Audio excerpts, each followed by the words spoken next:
따라합니다. 감사하는 마음. 영국의 트렌치 감독의 시에 이런 내용이 있습니다. 어떤 사람은 자기가 가는 평탄한 길에 조그마한 구덩이만 있어도 하나님을 원망하고 사람을 원망한다. 그러나 어떤 사람은 자기가 가는 험하고 캄캄한 길에 조그마한 빛만 비춰도 하나님이 주시는 자비로운 빛이라고 하면서 감사의 기도를 드린다. 화려한 궁전에 살면서도 인생은 왜 이리 괴롭냐, 왜 기쁜 일이 없느냐고 얼굴을 찡그려 불평하는 사람이 있고, 게딱지 같은 오막살이에 살면서도 우리를 지키시는 하늘 아버지의 한없는 은혜와 사랑을 진심으로 감사하는 사람이 있다. 이렇게 말했어요. 여러분은 이 두 종류의 사람 가운데 어느 쪽에 서 있습니까? 어느 쪽 사람이 더 행복해 보입니까?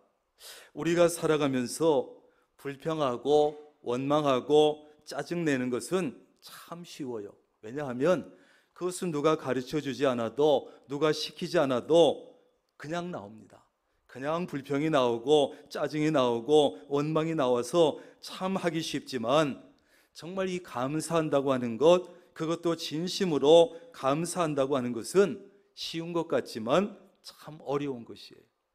사람들을 보면 저 사람은 분명히 감사가 넘칠 것 같고 감사가 있을 것 같은데 감사가 없어요. 참 신기한 일이죠. 저 정도면 분명히 얼마든지 감사할 수 있는 상황인데 감사가 없는 거예요. 이래서 이 감사한다고 하는 것이 쉬운 것이 아니에요. 하나님 앞에 똑같은 은혜를 받았지만, 똑같은 상황이지만 감사하는 사람은 그렇게 많지 않습니다.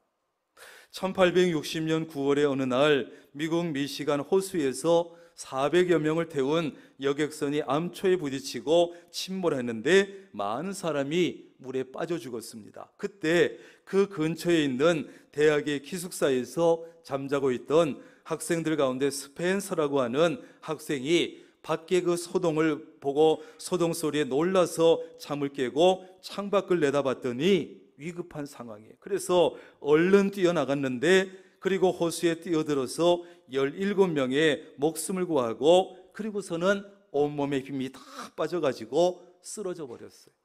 그렇게 쓰러져서 누운 채로 7년 뒤에 32세의 젊은 나이로 세상을 떠나고 말았어요. 그러니까 한 25살에 17명 구하고 32살 젊은 나이에 죽은 거예요. 그가 세상을 떠나기 며칠 전에 한 기자가 찾아와서 묻습니다. 그 당시 당신이 구해준 17명의 사람들과 지금도 만나시죠? 그랬더니 스펜서가 고개를 가로저으면서 이렇게 말합니다. 그 17사람 중에 그 당시에 내게 감사를 표시한 사람은 한 사람, 소녀 한 사람밖에 없었습니다. 이 소녀는 지금까지도 7년 동안 성탄절 때마다 감사의 카드를 보내주고 있습니다. 그래서 저는 나머지 감사를 표하지 않은 16사람에 대한 원망도 불평도 잊어버리고 그 소녀의 감사에 위로받으면서 해마다 기쁨으로 카드를 기다리면서 지냈습니다. 이렇게 고백했어요. 오늘 추수감사주일입니다. 금년에도 하나님께서 우리에게 많은 은혜와 복을 내려 주셨습니다. 복을 내려 주셨습니다. 이런 건 두 번 묻게 하면 안 되는데, 하나님께서 우리에게 많은 은혜와 복을 내려 주셨어요. 물론 개인적으로 가정적으로 돌아보면 1년여 지나면서 힘든 일도 있었고, 슬픈 일도 있었고, 상처받는 일도 있었고, 아픈 일도 있었고, 아쉬운 일도 있었겠지요. 그러나 다시 한번 생각해 보면, 또 우리의 삶을 전체적으로 한번 돌아보면 우리는 감사하지 않을 수 없습니다. 감사를 정말 찾아보기 힘든 이 시대에 그래도 우리 그리스도인들은 매년 추수감사주일과 맥주감사주일을 통해서 공식적으로 하나님 앞에 감사를 드리고 있어요. 조금 전에 해드린 앞의 얘기 속에서 물에서 구출받은 17명 가운데 진심으로 감사했던 한 소녀의 역할을 지금 우리가 하나님 앞에 하고 있다는 그런 생각을 저는 해봤어요. 왜냐하면 그래서 그나마 우리 그리스도인들이 감사하고 있기 때문에, 하나님은 감사할 줄 아는 우리 그리스도인들 때문에 감사할 줄 모르는 수많은 사람에 대한 섭섭하고 괘씸한 마음도 잊어버리시고 계속해서 은혜를 베풀고 계시는지 모르겠다, 그런 생각을 해봤어요. 우리는 감사라는 말을 사용하는데 참 좋은 말이에요. 감사. 이 감사라는 말은 우리의 삶을 풍요롭게 만들고 행복하게 만들어준 말이고, 모든 인간관계 속에서 인간관계를 부드럽게 하고 복되게 하는 그런 역할을 해줘요. 모든 인간관계 사이에서 서로 감사하고, 감사합니다, 감사의 선물을 하고 감사의 표현을 하고. 그러나 이 감사는요, 아무나 할 수 없습니다. 누구나 할 수 있을 것 같지만 아무나 할 수 없어요. 감사하는 마음은 아무나 가질 수 있는 마음이 아니라는 거예요. 여러분, 감사의 마음은 하나님이 주셔야 감사할 수 있어요.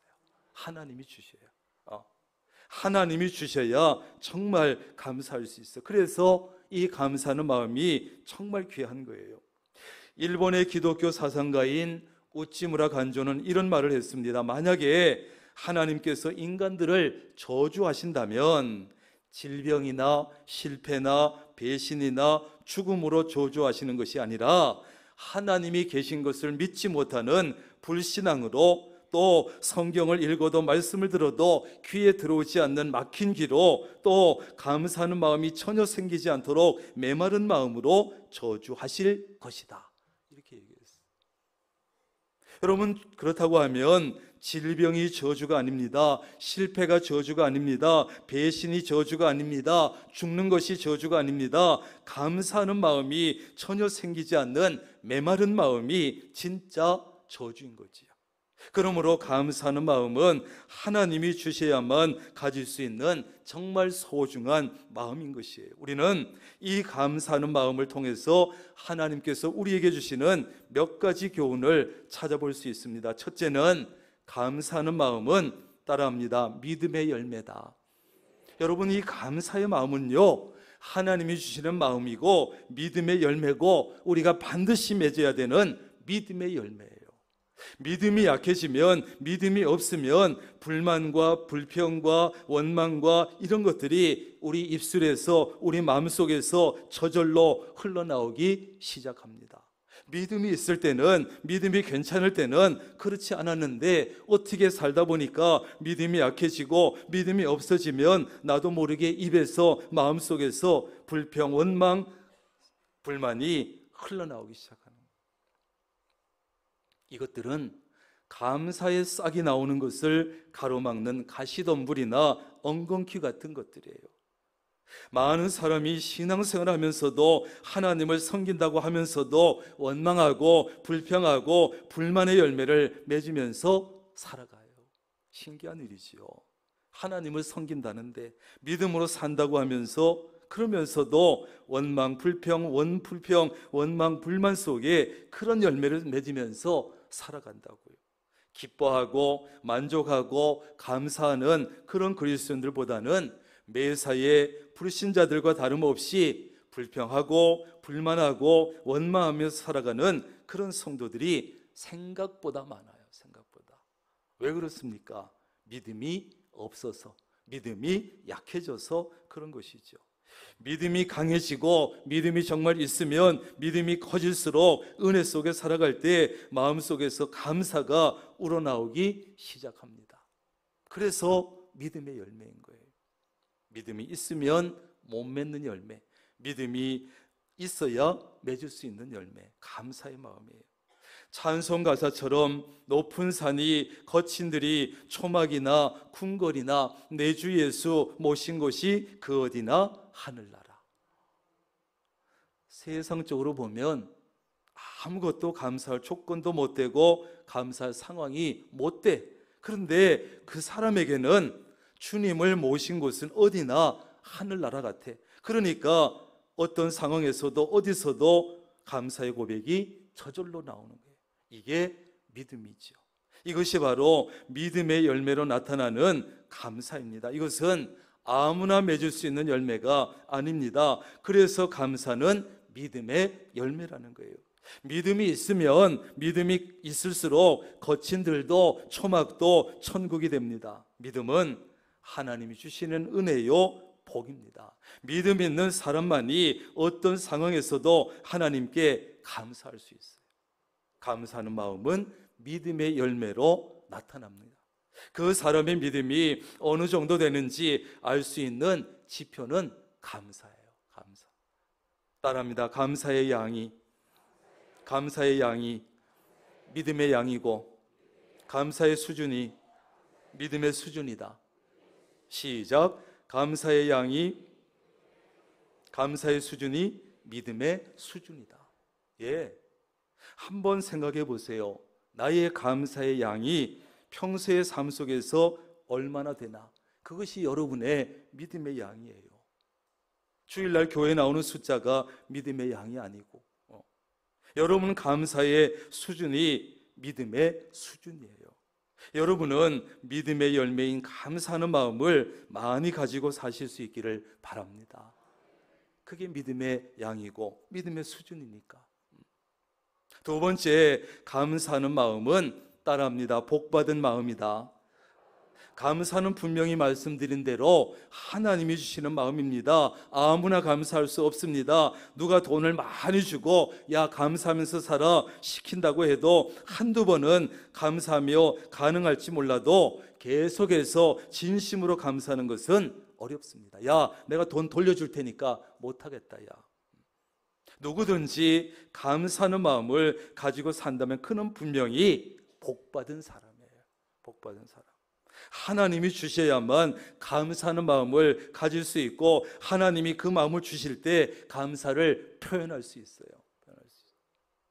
경제적으로 혹시 부유하지 못해도 감사하는 마음을 가지고 살면 그 사람은 복받은 사람입니다. 사회적으로 높은 신분이 아닐지라도 정말 감사하면서 산다면 그 사람은 복받은 사람입니다. 육체적으로 건강하지 못할지라도 감사하는 마음을 가지고 살면 그 사람은 복받은 사람입니다.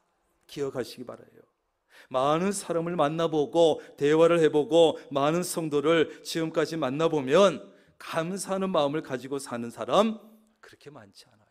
생각보다 적어요. 생각보다. 저 정도면 감사할 수 있을 텐데, 저 정도면 감사해야 될 텐데 안 하는 거예요. 감사하는 마음이 마음속에는 있을지 몰라도 그 감사를 표현하는 사람도 그렇게 많지 않아요.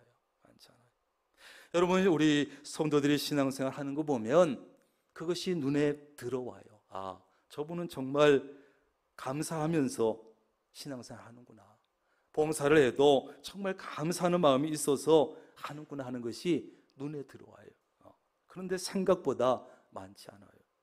부담스럽게 무슨 감사주의를 1년에 2번씩이나 지켜? 한 번 지키면 되지.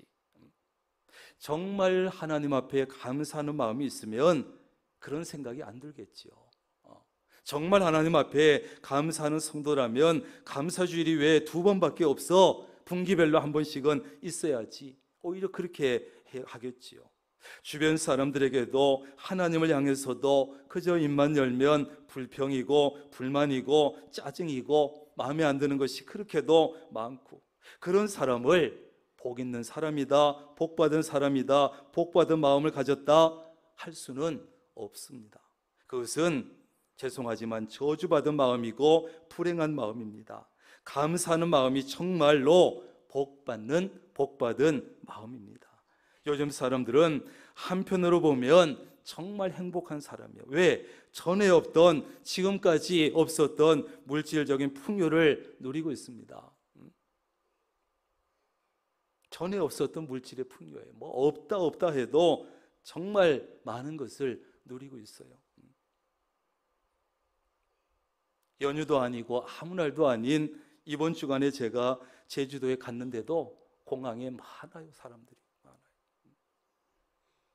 얼마나 전에 누리지 못했던 물질의 풍요를 누리고 있는지, 문화생활을 누리고 있는지, 온갖 편리함을 누리면서 사는 것을 보면 정말 지금 사람들이 행복하다. 옛날에 황제나 왕이 이런 지금 우리가 누리는 만큼을 누렸겠어요? 못 누렸습니다. 그럼에도 불구하고 또 다른 한편으로는 정말 불행한 사람들이다. 그 많은 것을 누리면서 누구도 누리지 못한 것을 누리면서도, 왕도 황제도 누리지 못한 것을 누리면서도 별로 만족할 줄 모르고 행복을 느끼지 못하고 감사를 잃어버리고 살기 때문이지요. 가지면 가질수록 더 많은 것을 가지기 위해서 눈이 빨개지고, 누리면 누릴수록 더 많은 것을 누리려고 욕심을 부리고, 내게 없는 것만 찾아내서 불평하고, 지금 가지고 있는 것, 지금 누리고 있는 것에 대해서 감사하는 마음을 가지고 살아야 만족이 있고 행복할 수 있는데 그것이 잘 안 되는 거예요. 그래서 감사하는 마음은 정말 복받은 마음이다. 아무리 많은 것을 소유하고 아무리 많은 것을 누리고 있어도, 아무리 건강하게 살아도 감사하는 마음이 없으면 그 사람은 복받은 마음이 아니에요. 여러분 언제나 복받은 마음, 감사하는 마음을 가지고 살아가시기를 간절히 바랍니다. 그 다음에 감사하는 마음은 더 큰 감사를 불러드리는 마음이에요. 더 큰 감사를 불러드려요. 확실히 감사하는 사람에게는 감사하는 일들이 더 많이 생기는 것 같아요. 감사하는 마음은 더 큰 감사를 불러드리는 것 같아요. 불평하는 마음은 더 큰 불평거리, 더 많은 불평을 자꾸 불러드려요. 여러분 한번 해보세요. 그냥 불평 불만을 쏟아놓고 원망하고 해보세요. 자꾸 생깁니다. 불평하면 할수록 불평한 조건들이 자꾸 늘어나고, 짜증내면 낼수록 짜증스러운 일들이 자꾸 늘어날 거예요.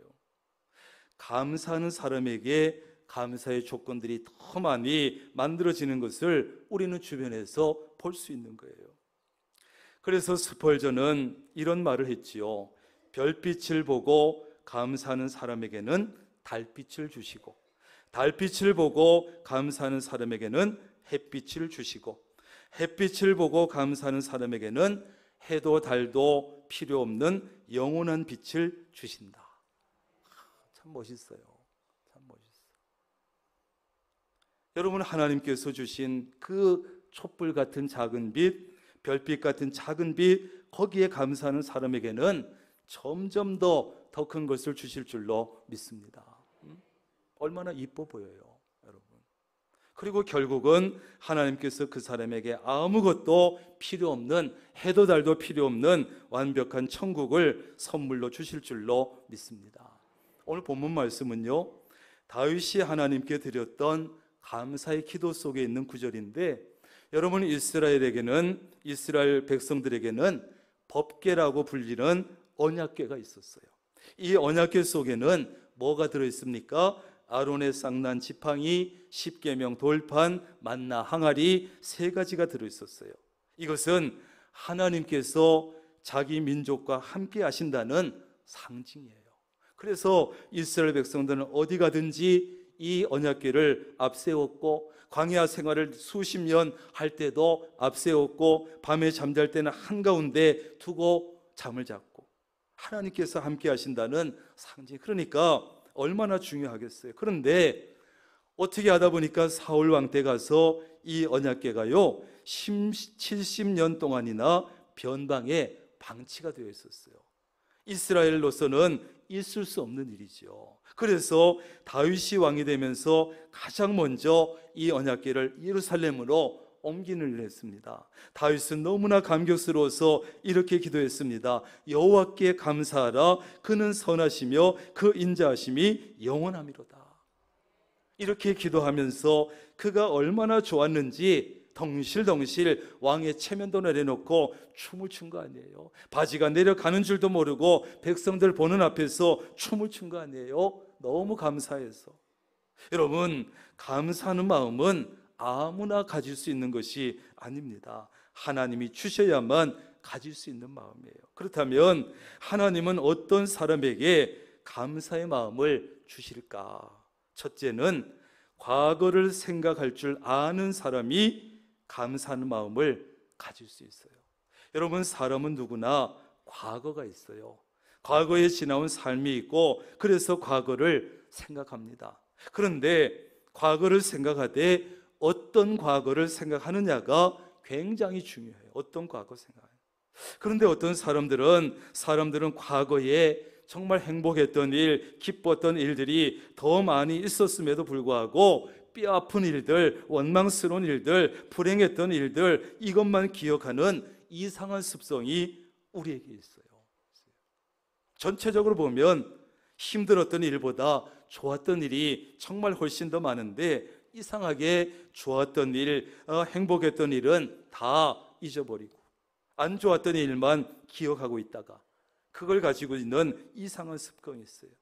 하나님께서 맥추절을 지키라고 명령하신 이유가 뭡니까?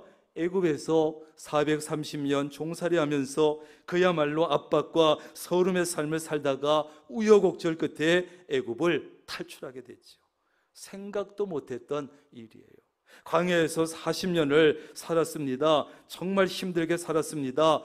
천신만고 끝에 가나안에 들어갔습니다. 거기서 농사 지었습니다. 첫 열매를 거뒀습니다. 과거를 생각하면 있을 수 없는 일이고 꿈만 같은 상황이지요. 자기들이 430년 종살이하면서 거기서 나오리라고는 꿈에도 생각하지 못했지요. 그런데 이렇게 됐다고. 그래서 하나님께서 첫 수확을 거두고 감사하라 하신 거예요. 그것은 한마디로 너희들의 과거를 잊지 마라, 과거를 생각하라 하는 뜻이고, 과거의 아픔도 잊지 말고 과거의 고난 속에 건져내 주신 하나님의 은혜, 그 어려움 속에 함께해 주신 하나님을 기억하라, 이런 뜻이에요. 과거를 생각하라. 다윗은 참 기막힌 인생을 살았습니다. 어렸을 때는 목동으로 초라하게 살았습니다. 그러다가 하나님의 부르심을 받지요. 골리앗과의 싸움에서 엄청난 승리를 거두지요. 그래서 사울의 부름을 받지요. 사울의 왕의 딸과 결혼하게 되지요. 그러나 장인되는 사울 왕에게 끈질긴 죽음의 위협을 받았어요. 거기에서도 하나님께서 그를 구원해 주셨어요. 그리고 마침내 이스라엘의 왕이 되었어요. 다윗은 그야말로 파란만장하고 기적 같은 인생을 살았고, 한편의 드라마나 영화 같은 인생을 살았던 사람이에요. 그래서 그는 하나님의 언약궤를 예루살렘에 안치시켜 놓고 나서 너무나 감격스럽게 감사의 기도를 오늘 드린 거예요. 다윗도 지나온 삶의 순간마다 하나님의 함께 하셨던 과거를 생각할 줄 알았습니다. 그의 인생은 너무 힘들었어요. 왕이 되기 전에도 힘들었고 왕이 되기 후에도 힘들었어. 그러나 과거를 생각할 줄 알았고, 과거의 삶 가운데서도 함께 하셨던 하나님을 생각했고, 그래서 감사하는 마음을 가질 수 있었다. 오늘날 미국인들이 추수감사절을 가장 큰 명절로 지키는 것도 그들이 과거를 생각하기 때문이에요. 그들의 조상인 영국의 청교도들은 신앙의 자유를 찾아서 102명이 180톤의 작은 배를 타고 65일간 항해한 끝에 목적지에 도착하게 됐어요. 풍랑과 식량난으로 많은 고생을 했지요. 죽고 그들은 도착해서 땅을 개간하고 나무를 베어서 자기 집이 아니라 교회를 먼저 짓고 신앙생활을 하면서 1년 동안 열심히 농사를 지었어요. 그동안 약 반수인 44명이 죽었습니다. 102명 가운데 44명이 죽었어요. 그런데 그들의 장례식도 제대로 치러줄 수가 없었어요. 왜? 인디언들에게 사람 수가 적어지는 것이 알려지면 위험하기 때문에 장사도 제대로 못 지내요. 인디언들이 사방에서 지켜보다가 저들이 장례식 40명 넘게 죽었네, 저것들 어떻게 한번 해볼까? 위험하기 때문에 장례도 제대로 못 지냈어요. 그러나 이제 그러면서 인디안과 친해지고 옥수수 심는 법을 배우고 그해 가을에 거두어들인 곡식을 바치면서 하나님께 감사 예배를 드렸어요. 그것이 바로 추수감사절의 기원 아닙니까? 그들은 이러한 과거를 기억했고 잊지 않았고 생각할 줄 알았기 때문에 감사하는 마음을 가질 수 있었어요.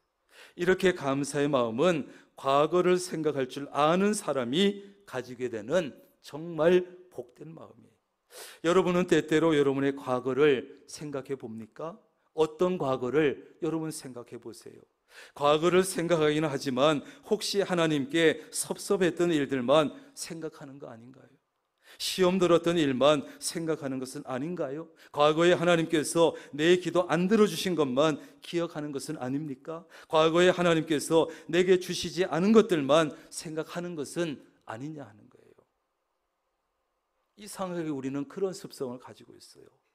해준 것이 너무 많은데 안 해준 것만 기억해. 응답해 주신 것이 너무 많은데 응답 안 해준 것만 기억해.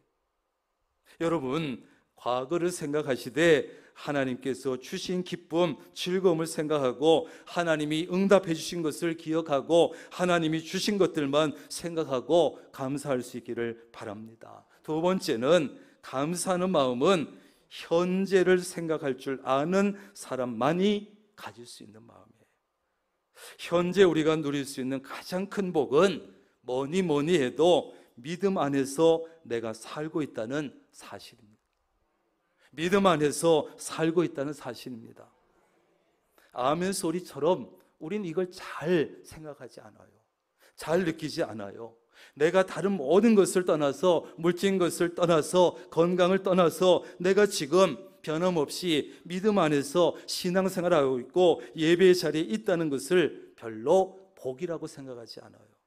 다시 말해서 구원받고 받은 삶을 살고 있다는 사실이 현재 우리가 누릴 수 있는 가장 큰 복인 줄로 믿습니다. 지금 현재 내가 믿음 안에서 살고 있다는 것은 어떤 복보다 큰 복인 줄로 믿습니다. 생각하면 할수록 감격할 일이에요.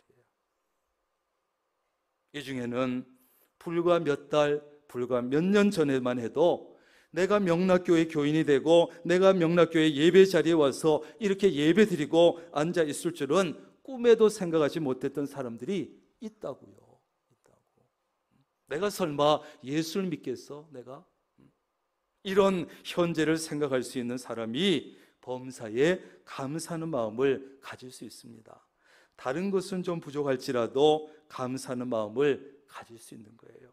가진 것이 좀 부족해도, 건강이 좀 약해도 내가 하나님의 백성이 되고 자녀가 되고 예배 자리에 있고 믿음으로 살고 있으니 감사하다. 밀턴은 말년에 시각장애자로 살았고 에디슨은 청각장애자로 살았어요. 그럼에도 불구하고 그들은 한결같이 감사하면서 살았어요. 왜냐하면 구원을 받고 보니까, 예수를 믿고 보니까, 구원 얻고 나니까 눈이 안 보이거나 귀가 안 들리는 것은 문제가 아니었어요. 아니, 내가 눈을 멀쩡하게 뜨고 내가 귀가 멀쩡하게 듣고, 그러나 내가 만약에 천국에 가지 못했다면 어떻게 했겠나? 그걸 생각하니까 안 보이고 안 듣기는 것은 문제가 아니더라는 거죠. 현재 내가 구원받은 삶을 살고 주 안에서 산다고 생각하니까 너무나 감사했던 거예요. 하나님께서는 그렇게 감사하면서 살아가는 에디슨은 발명왕으로, 밀턴에게는 프루의 명작 신라곤이라는 작품으로 보상해 주신 것이죠. 이것이 감사한 사람에게 주어지는 복이요 상급이에요. 내일 일은 난 몰라요. 하루하루 살아요. 과거에 매여 살고 또 미래를 염려하는 사람에게는 감사의 마음이 있을 수가 없어요. 주 안에서 살아가는 현재를 생각할 줄 아는 사람만이 감사할 수 있는 것이죠. 마지막으로 감사하는 마음은 어떤 사람이 가질 수 있느냐? 따라합니다. 미래를 생각할 줄 아는 사람. 미래를 생각할 줄 아는 사람이 감사하는 마음을 가질 수 있어요. 과거를 생각하고 현재를 생각하고 그리고 미래를 생각하는 사람. 미래를 생각하되 밝은 미래, 긍정적인 미래, 복된 미래를 생각해야 감사하는 마음을 가질 수 있는 거예요. 아니, 내 인생 과거에도 별일 볼 일 없었고 현재도 별 볼 일 없는데 미래에도 별 볼 일 없겠지 뭐. 미래라고 별 수 있겠어? 그런 쓸데없는 믿음은 왜 그렇게 좋은지 몰라요, 여러분. 그런 믿음은 버려야 될 믿음이에요. 따라합니다. 버리자. 버려야 돼. 왜 그런 쓸데없는 믿음을 가지고 사는지 몰라요. 우리는 수십 년 동안, 짧게는 지난 1년 동안 하나님의 인도하신 가운데 여기까지 왔습니다. 여기까지. 때때로 어려웠지만 힘든 시간도 있었지만 하나님 은혜 가운데 여기까지 왔어요. 우리가 지금까지 하나님의 은혜로 살아온 것처럼 우리의 미래도 하나님께서 인도해 주시고 책임져 주실 줄로 믿습니다. 하나님은 우리의 미래도 우리가 생각하는 것보다 훨씬 더 좋은 길로 인도해 주실 것입니다. 지금까지 함께해 주신 하나님께서 여러분의 미래에도 함께해 주실 것입니다. 이런 믿음을 가지고, 쓸데없는 믿음을 버리고 이런 믿음을 가지고 미래를 생각하는 사람이 감사의 마음을 가질 수 있어요. 신앙생활은 미래에 주실 하나님의 은혜, 복을 생각하면서 멀리는 하늘나라까지 바라보는 생활이 신앙생활이에요. 오늘 추수감사 예배를 드리는 여러분 모두가 믿음의 열매인 감사의 마음을 가지고 또 더 큰 감사를 불러드릴 수 있기를 바랍니다. 그리고 과거에 함께해 주신 하나님께, 하나님, 현재에도 함께 하신 하나님, 그리고 미래에도 함께해 주실 그 하나님께 늘 감사하는 마음을 가지고 감사의 마음을 풍성하게 표현하면서 살아가는 여러분 되시기를 주님의 이름으로 축원합니다.